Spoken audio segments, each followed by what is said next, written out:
আপনি কি রাজুদার পরোটা খান না কাজুদার পরোটা খান, না কিনে খান অন্য কোনো দোকান থেকে?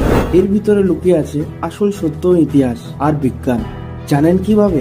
ভিডিও শুরু করার আগে একটু গল্প হয়ে যাক পরোটা ভাইকে নিয়ে। পরোটার জন্ম হয় মুঘল আমলে, প্রায় 400 বছর আগে। তখন এটি ছিল নবাবীদের বিলাসী খাবার।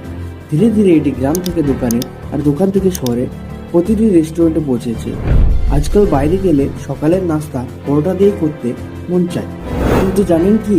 পরোটা তৈরি হয় গমের আটায়, আর এর ভিতরে আছে কার্বোহাইড্রেট, যা শরীরকে দ্রুত শক্তি দেয়, অন্য প্রোটিন ও ফাইবার, যা হজমে সাহায্য করে। তেলে ভাজা হলে অ্যাড হয় স্যাচুরেটেড ফ্যাট এবং ক্যালোরি, যা বেশি খেলে শরীরের জন্য হানি করতে পারে।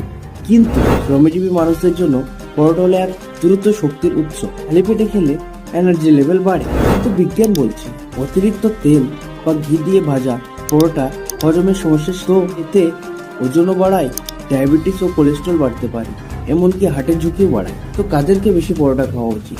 যারা শারীরিক পরিশ্রম বেশি করে, তাদের জন্য শক্তির উৎস এবং দারুণ একটি খাবার এই পরোটা।